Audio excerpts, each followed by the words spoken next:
Hey guys, want to do a video based on some recent interactions that I've had with some folks, and I don't want to get into too many details, but I think ultimately I want to do this video explaining to homeowners the problems that I'm seeing as far as liability and basically people lying to you, and maybe even go through some of the repercussions for that. What I wanted to cover is whether or not folks are actually licensed and insured when they say they are. And one thing to know is every state is different. So what is common here in Virginia might be different in your state.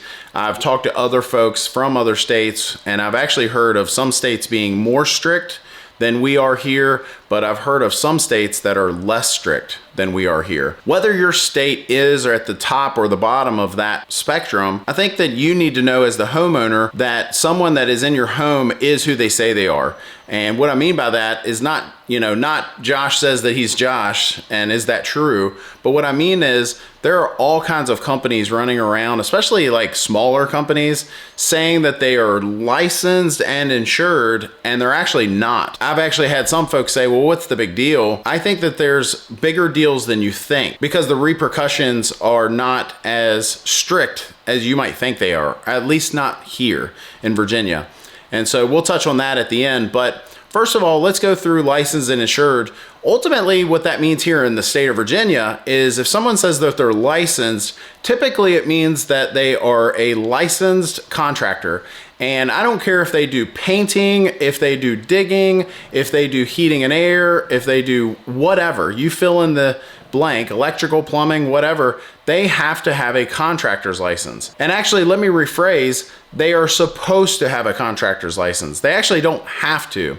And there are all kinds of loopholes around that.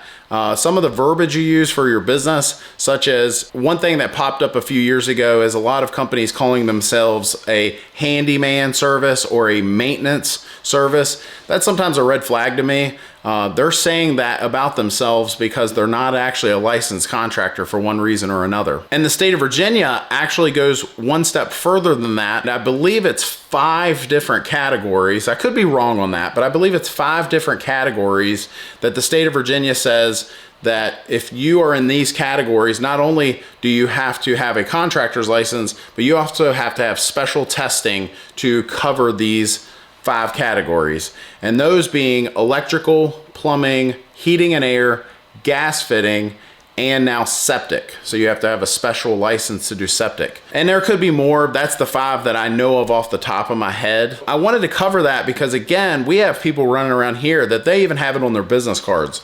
Licensed and insured. I remember asking a guy years ago when I knew he was not licensed, he said, well, I have a driver's license. I can drive to their house and do the work, so I am licensed. That's not what that means. So it's a big deal. It really is. It's kind of an insult to those of us that do everything correctly when other folks are able to get away with cutting corners, and it's ultimately the homeowner that ends up paying for it in the end. So I would say in most states, if someone says that they're licensed, that they should at least have a contractor's license, and you should be able to check that. I know in the state of Virginia, we have a website for that, and I think there are other states like that as well, but they should be able to provide some sort of proof. And I'll tell you, if you ask someone for a copy of their licensing and insurance and they have a problem with it, then that should be a red flag to you. I have no problems if someone calls in and says, hey, can I get a copy of your license and or your insurance? In fact, we have folks doing that all the time, especially commercial accounts. You cannot step foot on a lot of their properties unless you prove that you are licensed and insured. I used to work at a company years ago that we paid a third-party service just to keep track of all of that. So if you were going to hire a contractor to come there and work, the contractor had to send in to this third-party service all of their stuff, their licensing, their insurances, and everything. And if they didn't meet a requirement, they had to be able to work.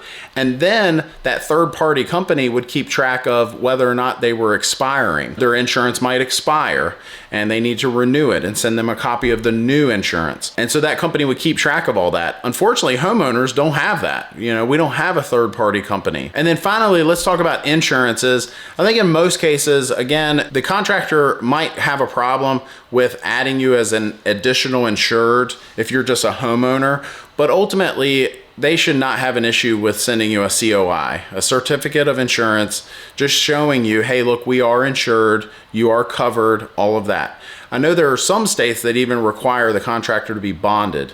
Virginia is not one of those, especially if you're doing small projects. And then finally, as the homeowner, I'm going to cover the repercussions. What are the punishments if someone isn't licensed and insured and they're coming in your home and doing work? Again, every state is different, but I can tell you that it's not what you think it is. I can tell you that there are some states where there's very little repercussions. For you to get any sort of compensation for the damages that they may have done to your home, and God forbid that happens. You know, if you have someone come in your house and they mess something up and something were to happen catastrophic, and then you then find out that they're not licensed and insured, what a big blow that would be. And so for you to get compensation for those damages, you would have to take them to court. It's not what you think it is. It's not one of those deals where you can just pick up the phone and call the police, or pick up the phone and call the state commission or whatever. I do know there are some states that if someone is doing something they're not licensed to do, I've actually heard of a few states where they will put you in jail. Not all states are like that, at least not currently during the making of this video. And calling the Better Business Bureau doesn't do anything either.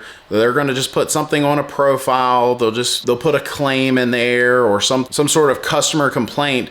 But the Better Business Bureau, again, cannot do anything. They can't punish that contractor. The only punishment they get is some sort of black eye on the internet. They get a reputation hit, if you will. So if someone were to look them up, and I've actually heard of companies that once they get enough of a black eye on the internet, enough bruising on the internet, they'll just change the company name. So calling the Better Business Bureau and all these other folks like that, that does nothing. In a lot of cases, your only real coverage, your only real policing, your only real protection is you suing that person. So again, you as the homeowner asking for license and insurance up front and getting a contract signed and all of that stuff is all in your best interest. I hope that helps. I hope you never actually have to deal with any of that. And so before you go, let me just say, if you're in the market for a heating and air system and you're not in Griffin Air's coverage area, before you spend thousands, go to our website, newhvacguide.com.